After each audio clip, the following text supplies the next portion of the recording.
Jesse, how are you? Nice to meet you. I do the blogging. You do? Welcome to Walnut Street Labs.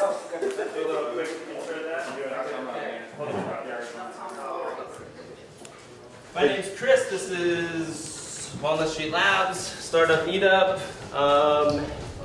Big crazy fire in town last night. I don't know if you heard, but I don't think anybody was hurt, so that's good. And some tech companies up there relocating, I heard, but they'll be back in sharp. And this startup meetup is with Frank Coates. Let's give him a round of applause for walking the block. Jumping into the fray, we were just chatting about all the companies in Westchester, how most of them are because the founder was from here and wanted to stay here. That includes Frank, me, Jeff Way, Mark Thompson to some degree, and this is a great place. It's a great place to live, work, and play. And we just realized that we should have a meeting where all the companies come together and talk about the greater significance of that. So I'm looking forward to that. And let's see where we are. This is we're in the 70s for startup meetups. And last week we had, Jesse, where are your notes?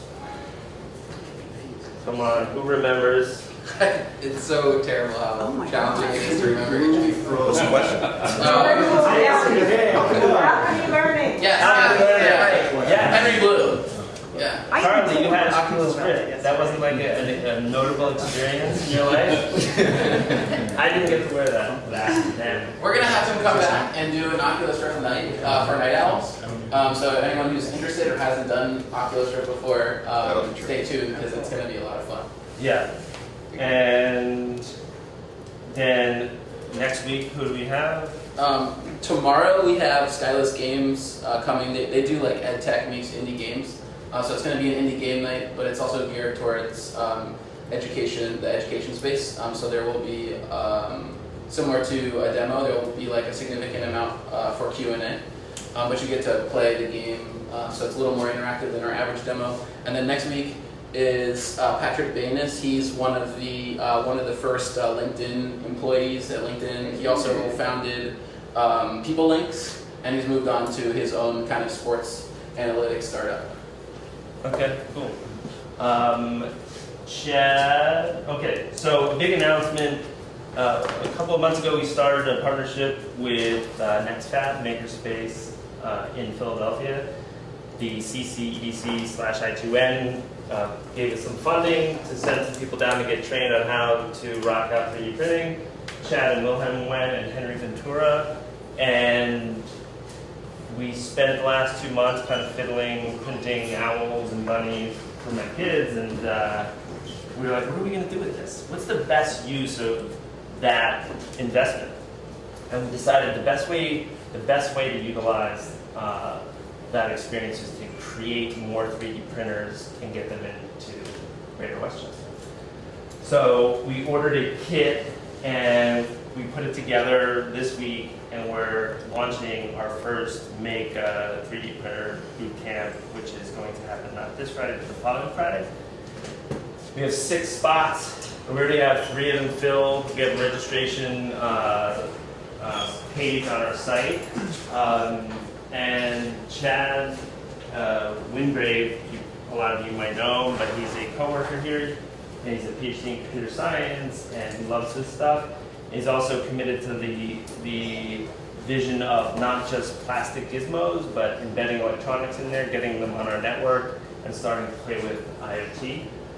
Chad, can you just describe what a person will get out of participating in the bootcamp? Yeah, so we've been looking at a lot of different printers that are out there, and what you'll get is you show up, you'll learn a little bit about the technology, a little bit of the history, the materials, the different types of printing, different types of printers. You'll get your own little kit, you'll put it together, you'll learn how to kind of maintain it, how to work with it, because this is not an easy thing to do. It's not like you can buy an HP and just start printing paper. This is kind of an experience, and you'll put it together, and by the end of the day, you should be able to be printing something. Assume that, but that's the hope. And we'll help you you get it all put together. There are going to be bugs. There are weird things that happen with these types of things, so it makes it fun and interesting. We've had some fun, interesting things putting this one together, and we'll help you through your own if you want to go this route and learn a little bit more about it. Really, I think we're just trying to put together a community, and the best way to do that is to build it, and which kind of makes sense as we're actually building things to build things. Yeah. And yeah, come on out and join in and add to us. Yeah, so what we found out recently is there's a makerspace, a meetup group based out of Kennett with about close to 100 people. And they assemble for 2 hours at the garage in Kennett. They don't have a home. And I always liken Walnut Street Labs to a clubhouse where people can hang, curious people who want to experiment with technology. It happens, it's mostly been software. So we might open up maybe Friday afternoons or Saturday for open makerspace kind of thing. We'll see where it goes. But normal Walnut Street Labs fashion, we're just kind of jumping in and holding on to our seats, and we'll get through the first one. There's a lot of people around too. There are people that have these printers. There's a guy that's joined in that taught the Kennett group a little bit about different materials for 3D printing. He has his own business. He's quitting his job to go full time with his business. There's another guy that runs maker fairs and New York maker fairs. He's done this for several years now in Westchester. So there are a lot of people that are joining in on this, and we're kind of, I feel like we're the babies right now, and we're pulling everything together because there's the clubhouse, as you say, and just we're adding more people to it and supporting the process. Cool. So if you have any questions, you can ask Chad, me, Mary, Carly, Bruce, Jared, Mary, Ben. I also wanted to give a quick shout out to Carly and Jaron. Mike is on vacation right now. He's much deserved. He's done lots of these videos. So he's off on some, it's probably pretty close to home, but Jaron and Carly have taken over. So we're really excited to see what they come up with. So, yeah. Well, no pressure there. Yeah. Igniter TV over here doing a live stream. Thank you very much, Sean Dominski. We're live streaming to YouTube right now. Hi, Mom. And all these videos are recorded and made available, and we tag them, and they show up in Surge. So the full content will be there, and then we'll do a vignette, and we'll put that up there too. The I2N has been supporting Startup Meetup and the CCEDC since the beginning in January of 2014. We haven't missed a week. Fox Rothschild has been there too, and the Henkin Group has been a supporter. They run a wet lab co-working space for chemists and people that work with the physical world. It's in Eagleview. And the Goshen Group has hooked us up with some, partnered with us in our tech jobs board. And Brendan's on furniture. Last thing I'll say is we are also thinking about doing a code camp test pilot in the summer. I'd say we are doing a test, a pilot. We have a couple of speakers lined up at our Night Owls, which is every Wednesday from 7 to 10, and we're going to make it workshoppy. So you learn, you get to do something, because the amount of development need right now is like crazy. And we are not Silicon Valley. People aren't dying to move to Chester County. I don't know why. The weather really sucks in the summer sometimes, but other than that, it's great. So the way to fill that need is to uptrain people or get people exposure to coding. So look out in our social streams for information about that. Anything else? That's enough about us. Let's welcome Frank. Okay, so let me welcome Frank. Another round of applause. Frank founded a few companies in the analytics space, and he's local, and I will steal your thunder. Tell us a story, and then we'll ask lots of questions. Great, thanks. If I knew I was going to be on TV, I would have wore a cool hat. Let's jump right into questions. How many of you guys have failed in a business endeavor?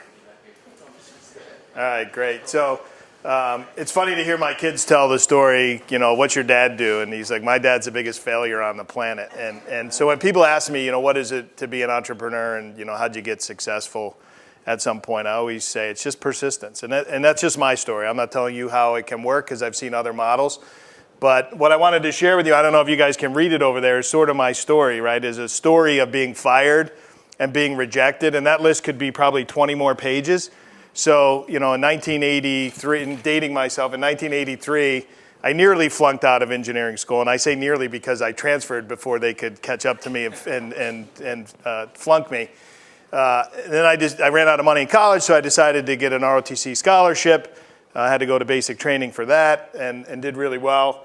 So that whole problem created a great opportunity for me. And then before I went on active duty, I tried to get a job at a tax preparing company, and they wouldn't hire me.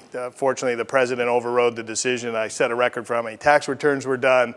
So when you look at this, I've been fired a lot of times. One thing that really jumped out at me was, when I was in the Army as an officer, a friend of mine who was very technical, we both had the first laptops that anyone in the Army had ever seen, and we were grunts, so we were not in air, the drone or the high-tech area of the Army. We were digging foxholes.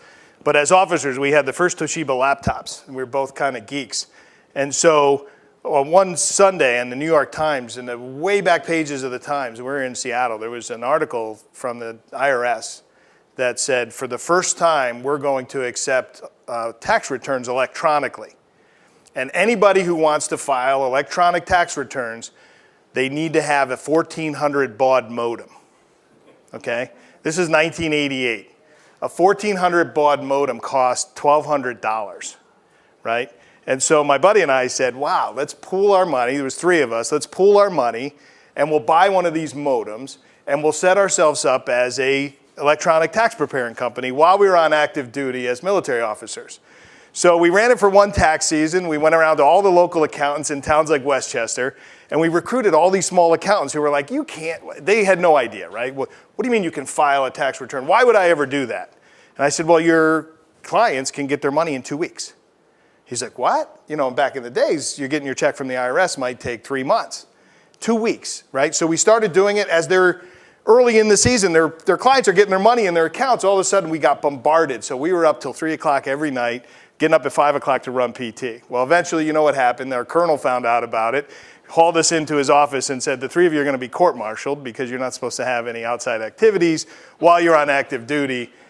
So that was probably the one area where we had the greatest idea. There were 3 companies in 1988 filing electronic tax returns. H&R Blocks, Peachtree Accounting, and Pacific Northwest Tax and Bookkeeping, which were 3 part-time Army guys working from 10 till 3 o'clock at night processing electronic tax returns. So, I went on to a whole line of other failures, and I'm not even talking about the failures within the companies I work for. These are just like very public failures.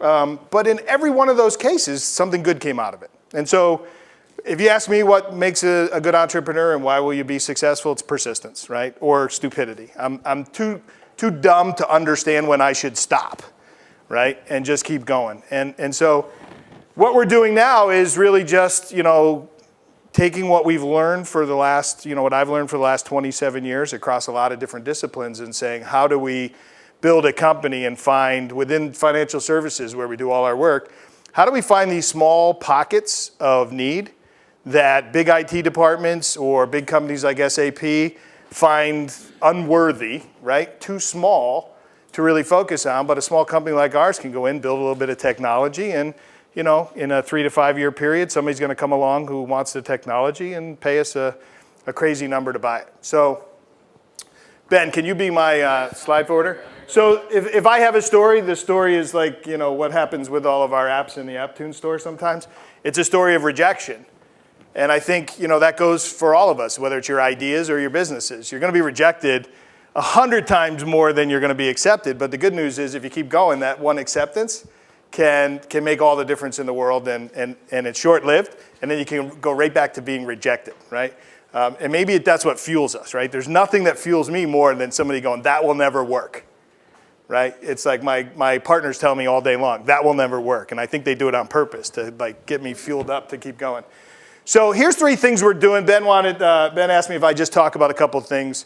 If somebody just swipes that iPad back there, we'll go to the next page. One of the really cool things we're doing is on college campuses. One of my partners is really passionate about what's happening with college kids, and we all, my partners and I all have college-age kids. And if you look around the globe, where we lack in the U.S. is really around vocation, right? So we have great liberal arts colleges, we have great colleges, and we teach a lot of theory, and our kids come out and they're really smart and they're creative, and that's probably why we're a very innovative country. But when it comes to taking everybody else who's not creative and getting them into the workplace and getting them fired up, particularly in the financial services world where you need to be licensed and you need all kinds of additional things you have to do to get a job, we're not preparing those kids to come into the world. So we built this education platform for employees where we teach young employees in financial services basic things, which they don't learn in college, which is, what does a financial advisor really do? What technologies do they use? What are the difference between the different types of investment products? Very basic, simple stuff. The college kids, they don't get any of that. So when they go to their first interview, they're basically going in and talking about their hobbies and what they learned in school, and they have no real life experience. So my partner and I decided to team up with a company called InvestNet out of New York, and we went into 4 colleges for free, went to the heads of finance departments and said, we will take 20 of your students and we'll put them through our online managed money course for free. We'll do webinars to teach them how to do their resumes. We'll put their resumes in a database and put it on our website. We got the industry associations involved. And basically what we did was a skunk works of saying, how do we help college kids get their first job? And all we were trying to do selfishly was get some of the best kids to stop trying to be investment bankers and come in and be things like wealth managers or investment strategists or analysts or work in the back office, be accountants in our industry. So we're trying to attract the smartest and brightest and get them working.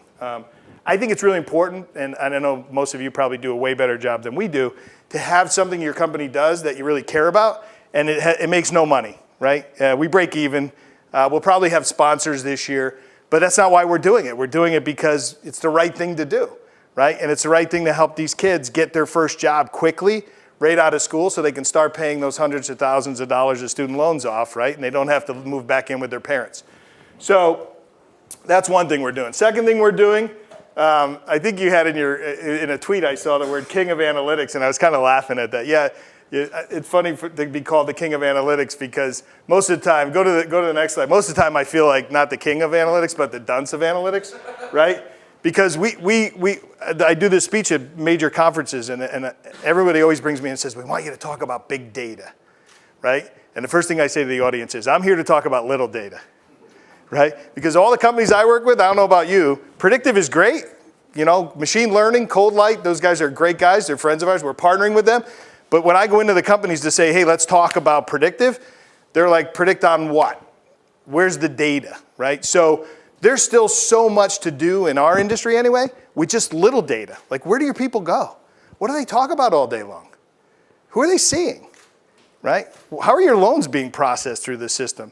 Little data is still such a huge problem for most companies, and yet they're moving to big data. So when I start talking about this, I always feel like a dunce. They're like, oh, we already do that. And I go, okay, well, show me. And you realize they don't do good jobs with the little data. So while we don't want to eliminate that part of the market, we're happy to play in the big data part of the market. We realize that for most of the companies, that's aspirational. And what they really need right now, and what they'll pay money on right now, is somebody like us to come in and say, let us help you with the day-to-day analytics so you can make sure your ROI is high enough. I really believe, so if you think about analytics and how it's going to play out, at least what we're seeing in financial services broadly, is that IBM and the big analytics companies and the generic capabilities, I don't see that winning the day. What I see is companies like ours who have 25 years each across 3 partners. We've run all the businesses that our clients run, and we have the knowledge to be able to understand the data and how it can be used, but more importantly, when you shouldn't use it to make certain decisions. And we're killing it against global, BI companies and analytics companies who come in and say, we'll build what you want. And we walk in and say, we know what you should be doing more than you do, right? Because we've done it as well, and we know how messy your data is, we know the data sources, and we can help you make decisions where the data actually will support it. And we know when not to use the data because it's going to mislead you into bad decisions. So I think the way big data and analytics is going to play out is going to be more a marriage. The companies that win will marry science, right? Understanding big data, but also really understanding the experience of the client and saying, if you don't socialize what you do with the big data, it doesn't matter. right? If you don't socialize, every company that we work with goes through this 6-month process, and we tell them it's going to happen, and they don't believe us. The first 6 months, they want to change everything all the time. We build online dashboards. All they ever want to do is, oh, you know what? If we could add that one column, if we could add that chart, if we change this. By the end of 6 months, we'll end up with about 100 dashboards, right? I'm not kidding. We'll end up with this, and we know it's going to happen, so we just go, right? We're like, okay. At the end of 6 months, invariably, we sit down with the business people, and we say, okay, how's it working? And they're like, I don't know. There's too much. I'm still not making any good decisions. And we say, okay, now you're ready. Right? It's sort of like Confucius. Now you're ready to take my coaching, right? Which is, you might only need 1 dashboard. You might only need 3 dashboards. Let's take it and go back to those key questions you were trying to answer and figure out where in those 100 different views the answers lie. And it works perfectly. But if I try to do that day 1, falls completely flat, right? They're not ready. They're like, no, give me everything, right? I want everything. And they end up in the same exact spot they were with Excel, which is pounds and pounds of stuff and no answers. So to be the Einstein, I think, the way we look at it, it's, get the data going, let them learn, and then come back after they've had some experience with big data and say, okay, now how do we get the essentials out of it? And then how do we socialize it? We spend so much time training on the basics of, regression analysis, simple stuff. Fortunately, for any of us that work in analytics, right, most people in high school learn they hate math, right? Those people now run businesses who are clients of mine, right? And I still think they hate math. So all I have to do is throw some hard math on a piece of paper, and they're like, oh, just give me the answer, right? And I'm like, well, you could do this on your watch now, but if you want to pay me to do it, we're happy to do it. So we are the king of analytics. We were voted Westchester's #1. I don't even know what it was. It was Chamber of Commerce voted us the #1 data analytics on Tuesday company. And I'm still trying to figure out can I put a plaque up? Yeah, whatever was used out of here was regurgitated from somewhere else. Great. So we didn't come up with it. So the other question Ben wanted me to address was I started my first legitimate company. For years and years, CEOs and presidents tried to tell me to do it, and not so politely at times. Like, go start your own company. You're really hard to digest. Everybody hates you. Get out. And I just didn't hear it. I didn't hear it. I'm like, what do you mean? I'm doing a great job. And so in 2003, we started our first company and very creatively called it Coates Analytics. My partner came up with the name, and I had all these fancy names like, Excelsior Analytics. And he's like, but it's going to be because people know you. They're our first sets of clients. Why don't we just put your name on it? And we started our second company in 2010 after we sold that company to a division of PNC, who then sold it to another bank and then another bank. So the company's still very viable, successful, doing well as part of a big bank out of New York. The difference in 2003 and 2010, 2010 was after the financial crisis, so you would think pretty horrible time to start a business, but I think that's just how it works. So when we started in 2003, in our industry, it was right after a huge mutual fund scandal, which the company that I got fired from was implicit in, right? So the day I left the company, they went on CNBC and announced this big mutual fund scandal, market timing, and people stealing people's money. And I was sitting on the TV going, waiting for the SEC to show up at my door, which fortunately never happened. It was a terrible time to start a company in our industry, right? Nobody was buying anything. The world was coming to an end. All the companies we were trying to sell to were, hunkered down with lawyers. 2010, same exact environment, right? The only difference was in 2010, we kind of knew what we were in for. And so if you ask me, the best time to start a company is not, in our industry anyway, is not right now, because we're at the height of the market, couldn't be any better. Multiples are crazy. People are buying companies for ridiculous prices, as local companies as well. And not that they're not worth it, but the multiples are just off the charts. So a lot of turnover is going to happen right now. And you know what? In 2 years, after we get a little downturn and that all dries up, we'll all start another company. The trick was, I wish I had really estimated better how many years it would take for a scandal to work its way through the budgets, right? I would have started slower. We started out of the gate because we were so successful once that we put a ton of time and effort and money into it really fast and thought we'd go right back to our clients and sell them new stuff, and didn't realize that it would take 2 or 3 years before the buying would come back and new technologies would start to be used. And so I think the only difference was, I'm 7 years smarter, and the next company we will start a lot slower than we did with this one, based on the market. So that's my story. We're right down the street because I live 2 stoplights from here, and it's the only perk. If you can't pay yourself and you work crazy hours as an entrepreneur, the one thing I've always said is I'm not going to have a long commute. So with that, I'll open it up, and anything's game. I'm happy to share any of my failures with you. All right, thank you. I like the consistent piece. I feel like that's the first time I heard that, although I've heard a bunch of similar things, but the ability to go through failure, that's it, because eventually, if you have merit, you'll find it. House rules tells your name and something that your mother loves about you, and then a question for Frank. David. Yeah. David Jocko, investment banker / teacher. Question for you. Why'd you sell your second company? Why'd you sell your first? You weren't. Let's say the first was just something that came along. Why'd you sell your second, and why'd you decide to go in and start something new? What did you learn from selling your second that you applied to your third at this point? You should have been in the higher. I should have been smarter, huh? You should have been smarter at that point. Yeah. I already told you I'm not very smart, right? No, So you're making it. So you're smart. you didn't tell us what your mother loves about you. But I was out of the house quickly and wasn't on her payroll for very long. I tell my son that all the time. Yeah, I was out at 18. Get out. So there's a bunch of questions in there, right? So what do we learn about selling company number 2?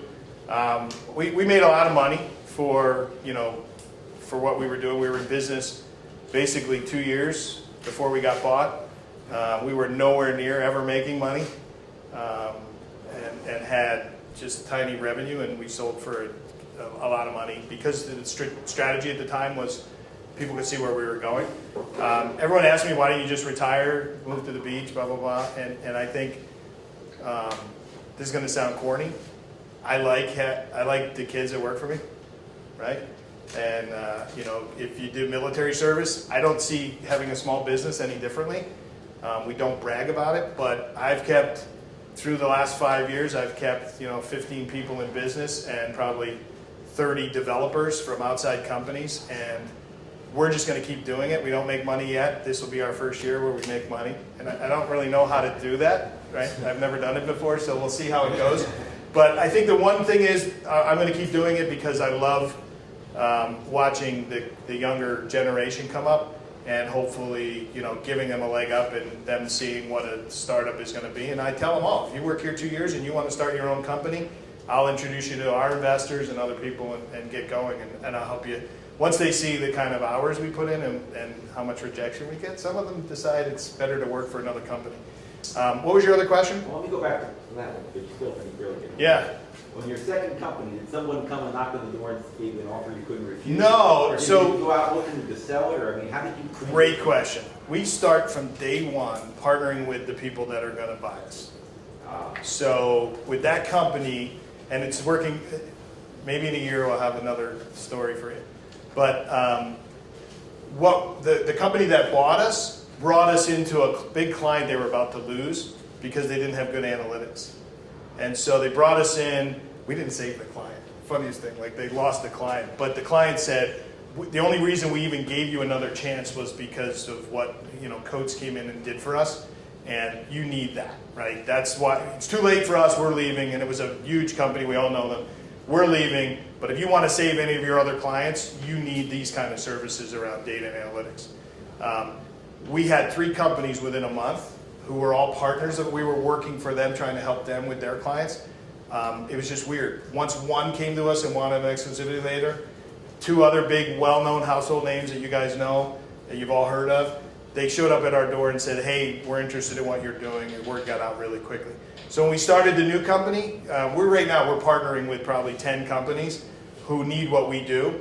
And they keep saying, we'd like to buy you. And I keep saying, we're not ready. We'll talk. But we'd love to partner. We'd love to help you. Right now we're private labeling our platforms at 4 different big financial services companies. No one knows they're our platforms. And the funny thing is they all compete against each other. So we don't do press releases, we don't do anything. So our strategy is kind of find those partners, people that need your services, but instead of out of the gate trying to get them to buy you, show them, demonstrate how valuable you can be and how you can turn the data they have into a revenue stream. So one thing we're good at is companies will bring us in and say, we have lots of data, we don't know how to commercialize it. It's not their core business, right? Their core business might be making loans. But in that normal process, you have tons of data that could be used for other things, could help other companies, could help vendors be smarter, and they can sell that data and the analytics around it. That's where we go in and say, let us help you do that, turn it into real revenue. It's easier for them to then say, hey, this small little partnership turned into a $20 million revenue business. That can, put a big multiple on what we do when it's time for them to go, do you know they partner with our 3 competitors? And right now what's going on is I think they're all starting to think, hey, somebody's going to buy these guys and take it away from us. So does that answer your question? Yeah, good. Okay. Yes, ma'am. Now, Snyder, I'd have to go with my mom also loves that she doesn't have to worry about me no matter the house.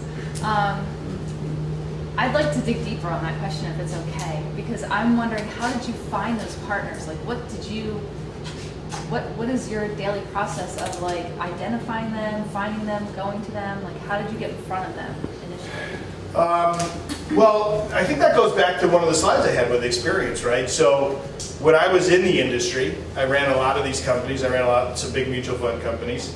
I was always somebody you could go to for help, who would help other companies for free or with advice, very collegiate. And I think when we started the first company, and we still do it, we do a ton of stuff for free. I wouldn't call it pro bono. It's just if you call us, and we have clients call us and say, Frank, I need help with X, Y, and Z. And they'll say, I'll pay you. And I'm like, well, that's not really what we do, but I'll help you, we'll help you for free. So I think part of it was we're very well known in the industry as good guys. And I can't say it any smarter than that. If I thought about it, I probably could.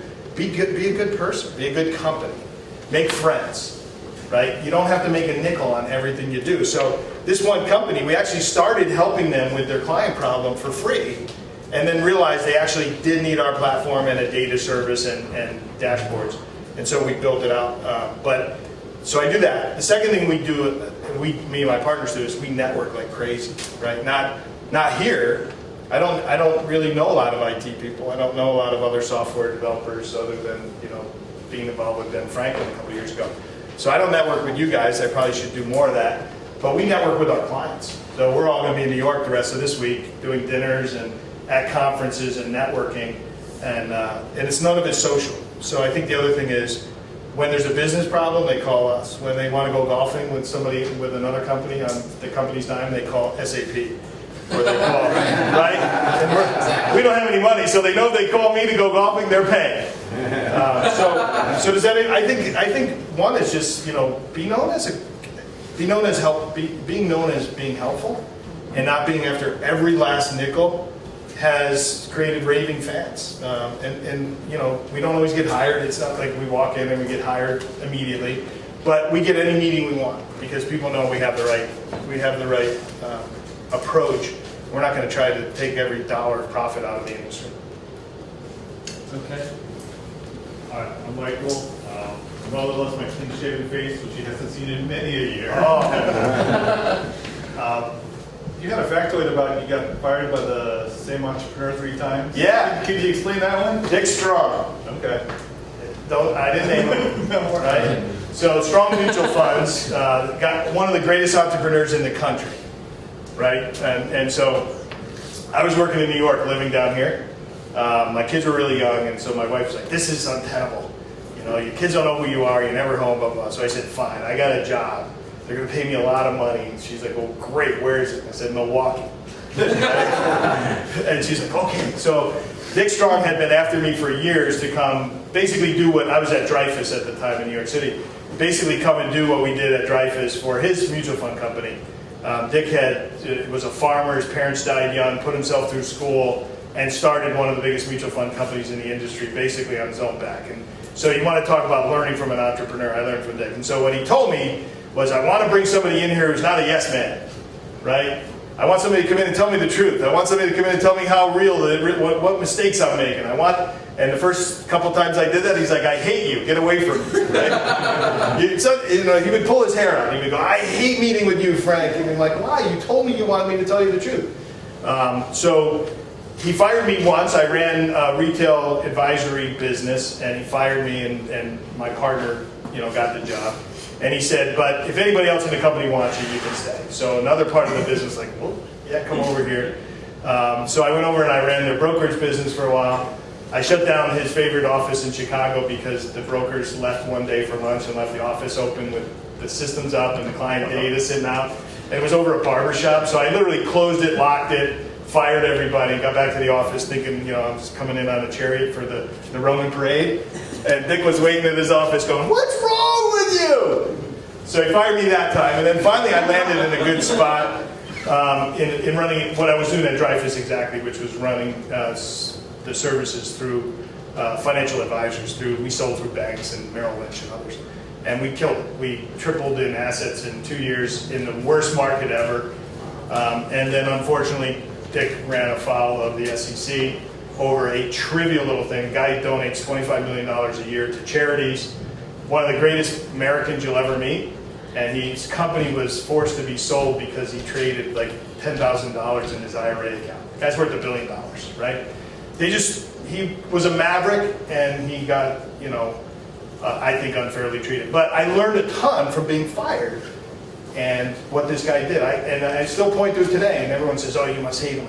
I love the guy. He's a great guy. And he taught me a million things that I took to my new company about how to be an entrepreneur, mostly about hiring and just every day, just hit your to-do list. The guy had a to-do list in his back pocket. He walked around, a company of 4,000 employees, and he had to pull it out, and it was like Moses' tablet for him, right? It was like, Frank, you told me last Tuesday you would do this, and he had no strategy. He was about, if I get everything on my to-do list done every week, we'll keep growing. And he had done it, and it worked. Love that. I think I wanted to add something, but I can't remember. I'm going to go to the man in the back. Hi, my name is Andrew. I'm a technology entrepreneur. All right. My mom likes that I don't call and complain about my brother. So my question for you is... you can complain to us. We won't tell her. Right? That's different, though. But my mom doesn't have to know about that. My question is, with the numerous failures and a couple of successes and kind of where you are with the experience, what advice would you give to people about how to pick good partners to get something started? Partners in terms of people that are going to work with you? Your number two, to help make an operation run. I hope he's not watching. I'm a loyalty kind of guy, so my number two was somebody who was my second hire, a friend of mine who worked for me in the industry for a while at the first company, but unfortunately came in after we took in investment dollars and really got the thing running. So he had a very small piece, and while we all cashed out and had life-changing events, he didn't have that. And so when we started the new company, we just went in and said, we're equal partners, let's go. And as the cap table goes. So I would tell you the first thing was, it really doesn't matter how great he is. It was out of loyalty. And if you want to come work and try it again, anybody in my company now wants to go to the next thing if we sell this one, they can come with me. So one, it's finding people that are going to be loyal to you and the mission, right? And the second thing with partners is be as transparent as you can up front, right? There's going to be more bad times than good times. I have a lot of weaknesses. I'm not very good at the accounting. I'm not very good at paying attention to the finances. You need to know that about me. Be very transparent with people. And if they still want to join you, then you have the right people, in my estimation. I don't really think too much about their skill set, but our partners all had lots of experience in the industry. So what I'm more interested in is, if you think about what we're doing, do you care about it? And do you think it's a worthwhile cause? And if we have rejection, will you keep going, right? So my two partners who joined after we started this, we're all sort of built the same way. We don't mind being rejected. We kind of take it as a badge of honor, and we talk more about the things that people say negatively about us than we do about the laudatory things they say about our firm. Thanks. What's your name? Mike Hogan. My mother loves her grandchildren, which I help bring to her. So, Good for you. So my question is, and kind of piggybacking off what you just talked about, was it sounds to me, I hear your personal brand had a lot to do with your successes, and of course the rejections. But how important is culture? From your rejections and the successes that you built in business. I mean, it sounds like it's pretty important, but can you talk about culture as far as building a company? Yeah, I'm making fun of the rejections. They're not fun. And so I think culturally and personal brand, the worst thing I could do, and this is just how I feel about it, this is my opinion, right? There's a million ways to run companies and people way more successful than me. But the way I look at it is, as a leader, my job is, in the face of these rejections or crisis, is to be cool, calm, and collected, and just work the problem, right? And I think that's part of my military training, right? You just work the problem, right? And so I think if you ask my employees, what's it like to work for me? It's like the day-to-day fires that most companies and most CEOs, get irate about and run around with their hair cut off are just normal course of action for us. So I can tell you right now, 4 client problems that are keeping me up at night. That drives me nuts. But when I walk over to the office in a few minutes, I'm going to walk in. It's going to be a great day. I'm going to ask everybody what they thought of Game of Thrones, and then we're going to go work the problems. Right? So I think that's the brand and that's the culture. And I think that's what our clients. We have clients that are ready to fire us right now. We just do. Our applications have failed them. And the value proposition is high enough that they're staying, but we've not delivered on our value proposition yet. And so they tell us, and we take it and we go, we're working the problem, and we're very transparent about what we're working on, and they're staying. And we turned a couple of them around recently, which is, to me, the greatest win ever is to have a client say, we're ready to fire you, and 3 months later say, this is awesome, you fixed everything, it's better than it was, and now we're ready to really get the value proposition out of your platform. To me, that's like a home run. Unfortunately, it's happening again with there's always, it's whack-a-mole, right? So as soon as that client was happy, our mobile application had a problem with the client. So I think that's the culture. Just work the problem. Don't get excited. Make sure the client gets what they paid for, and just work it until they do. Can I ask an add-on to that? Would you take a new client on where you were 78% sure that your product would work for them and there might be failure? Would you take that on? Maybe Yes. 84. Yeah. Okay, 78. Yeah. Because I had an experience with one of the startups we're working on. It was a perfect fit for the product, and we hadn't really gone to market yet. We did some proofs of concept. And they needed a lot of upfront work that we weren't aware of. And it was turbulent, and we're still working with them. But an investor said to me, well, you shouldn't have taken that opportunity. I'm like, well, of course I should have. Definitely should have. Even though it could have been a waste of time for the client. But my instinct was that it was a good fit. And so you run the risk of sometimes being too cautious in empathy of the business that you're trying to get.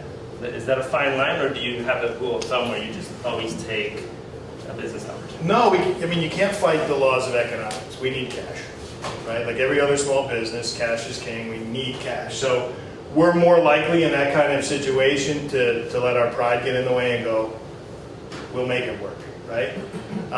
Are there times when we walk away? Absolutely. Anything that's purely bespoke, right? So people that think we're a software company and we're going to build something for them, we walk away from. And we get it all the time, right? Can you help me with my website? Can you help me with this? Like, it's not what we do, but I'll pay you. I know, but we'll do a terrible job. So there are times when we've walked away from business, but if it's 80%, and we know there's going to be some problems and there's going to be some technical things we're going to have to learn along the way, we'll take on that client, but we'll be very honest with them, right? And I think we're going through a process right now with a client who wants to buy our platform but wants to spend a lot of money to customize it. We outsource all of our development, so we don't have any developers. We have 4 local companies that do all our work. We pay them sometimes, so I'm not lying. We pay them sometimes all of it, sometimes over time, and they've been great partners, but we've been doing it for 10 years, so they understand the cash flow of a small business, and it'll pay off for them huge in the long run. But they've been very great partners. But the reason why I say that is because, client come, they want to customize. We could easily take their costs and mark them up, right? We just don't. So we're like, that's not what we do. We're not a development company. We do want to get paid for our hours, but we basically charge them cost for all the work they want to do to build the new platform. And what that does is it allows us to talk them out of it, right? So we're not trying to do it to make money. And so most of the time we'll take what they want and cut it by half just by going, do you realize that will never get used? And this is mostly around our mobile applications. That will never get used. This is too expensive right now. It's going to be cheaper next year. And we generally would save them a lot of money. And then they go, wow, if we only get 80% of the solution, they go, at least you didn't, rob me. You didn't make a lot of money on this, and now I'm not winning. They realize we're not trying to make money in what we're not good at, right? And that's not development. We just don't know how to run a development shop that makes money. So we'd rather outsource that to guys like Chris Serra and say, Chris, this is what you do for a living. You price it, you'll get it right. Shout out to Chris Serra. Shout out for Chris Serra. Barbara? Just a question. You talked about value proposition.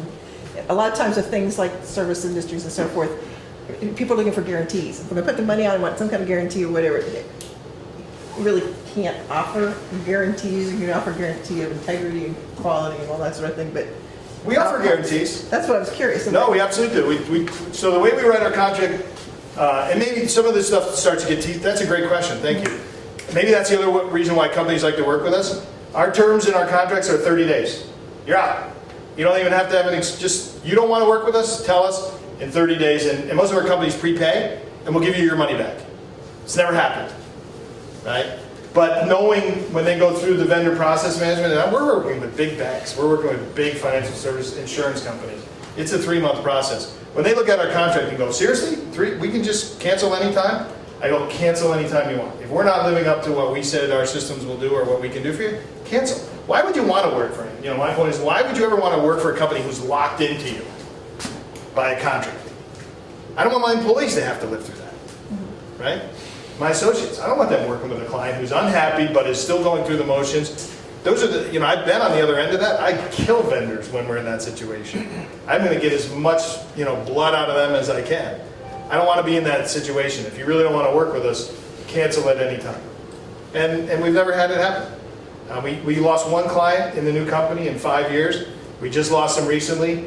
They gave us 3 different runs. We finally made it work, and at the end of it, the operations person didn't want to support the platform, and the CEO came back to me and said, Frank, I know I told you we were going to keep going and things were good, but we don't want to support it, and they walked away. We gave them their money back. We told them, whenever you want to turn off the system, let us know. Whatever you need, let us know. And that guy will now tell 5 other companies, yeah, we're not using them anymore, but they're a great company. So we're going to lose clients as long as you do it right. I think it can help you get new business. Man, my stick. Wow. Ben? So this is a problem that hits close to home within our own space, and just full transparency, we find it difficult sometimes to formulate the distinction between adding value and that kind of choice to talk to someone else, either a partner or a client, and basically tell them to put up or shut up. That's something that we run into all the time because we're a hub. We want to have social impact. We also want to stay sustainable so that we can cover electricity and so that we can pay our payroll. So how have you in the past, or how do you now distinguish between adding value, showing that you are a worthwhile person or organization to work with, and sticking it to that client and making sure that you're holding them accountable? Yeah, so I think the analogy, as I think about that, if I were running a coffee, we don't give away free coffee. But if you were walking down the street and you needed help with putting your groceries in your car, I hope that myself or any of my employees would help you put the groceries in the car. So, one, we don't give away anything we do as a business for free. We don't like free pilots. We don't like free proof of concepts. Because our contract's so easy to get out of, we just go, well, you're not locked in, right? We don't install any software. Everything is 100% cloud-based. So we use that logic to go, look, it's cloud-based. We don't install anything. If in 3 days you decide it isn't what you wanted, you can fire us and walk away and nothing happens. So I think part of it is, don't give your core value and your IP away for free. But there's so many other things around what you guys do and what we do where we can be helpful to people, and they're even willing to pay sometimes. That's where you can add value personally, or with your skill set, or the people that work for you can add more value. And it's just tangential to what you do, and it's always paid huge dividends for us to be able to do that. Sometimes it's helping them find an employee, right? We're friends with search firms, so that's a gray line, right? Where it's like, well, we're not a search company, but we do know when we're the first one to get a call when somebody leaves because they have to lock them out of our system. So we know where the employees are to be had, and it's a tricky situation, but we'll help firms tangentially. I don't believe in doing anything for free at this point. Maybe your first couple clients, but at some point you got to have the confidence to say, our clients love what we do. We don't need to prove it to anybody else. Talk to our clients. And if you can't get comfortable with that and you still need a proof of concept, use our contract as your proof of concept. Sign it, start. We'll do all the work up front. We're willing to take the risk to get the data set up. And then if it doesn't do exactly what we say or it's not helping you, fire us. All right, Jim, your last question. Jim Lautner, I'm a management consultant for the CCEC, run a few programs for them. Your pricing model, are you looking to what the actual benefit to the client may be, the financial benefit, and how they're going to benefit to price it for them, the size of your client, or just something closer to time and materials? Oh, man. Next week. Tune in next week. It's a great question, and what's even makes it more complicated than those three options is the fact that we're a platform as a service. And when we start down this vendor management process with a company like Allianz Global Insurance, right? They start from the very beginning. They're like, okay, so we're going to be buying your software. I'm like, no, you're going to be subscribing, and so our users are going to download the software to their laptops. No, the whole model yet has not really worked its way through big business vendor management processes. So we also don't like per user fees. So I'll say on the one hand, we have to price it in such a way that people can digest the way we charge them. On the other hand, the easiest thing to do would be per user fees. I hate per user fees because as a per user fee of some systems, I limit the people that have access to Salesforce. I would love everyone in my company to use Salesforce. I can't afford it. So there's only 3 of us that have access to Salesforce. You know how kludgy that gets, right? It's nuts. So I don't want somebody sitting in a company going, I'd love them to use Frank's application, but I can't afford it. Right? So we don't do per user pricing. However, we do, for most of our applications, it's based on the number of sales territories you have, for instance. So we'll look at the entity and say, okay, you have 100 of those things, we're going to charge you X. If you have 50, we're going to charge you something less than X. So we do try to scale it based on the things that cause us extra work. And for us, in most of our analytics, it's the number of lines of business you have, the number of territories. We know what the drivers are. So our pricing mechanism is around what are the things that cause us to do more, or make it more complicated, or make it more valuable, and we'll use that variable in those different three different platforms we have. With education, online education, it is a per user based fee, but we cap it. As soon as you hit 50 users, you pay one company price. And most of our companies now start that way and go, we don't care. We're going to pay you one price.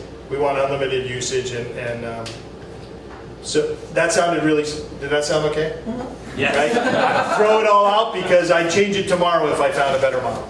We're constantly working with new clients to say, does that work? And if they come up with a better pricing model for us or a better way to match the service to what they're willing to pay, we'll do it in a heartbeat. So we're not stuck on any one model. And so if you got anybody here who thinks that's dumb, email me and tell me what to do, right? I'll turn it around on you. If you think, if you want to talk to me about our pricing model and help me, I'm all ears, because I just don't know how to. I think we're doing it right, but it's something that it's so fungible now, and platform as a service is so new. People don't know how to pay for it. Okay. Thank you. Thank you. So thanks for coming. You folks too. If you see any of this stuff in your social media streams and want to share it, we will be thankful for that. And hopefully I'll see you next week. We might have some coffee left, but I'm going first. That's it. David Trump, how are you doing?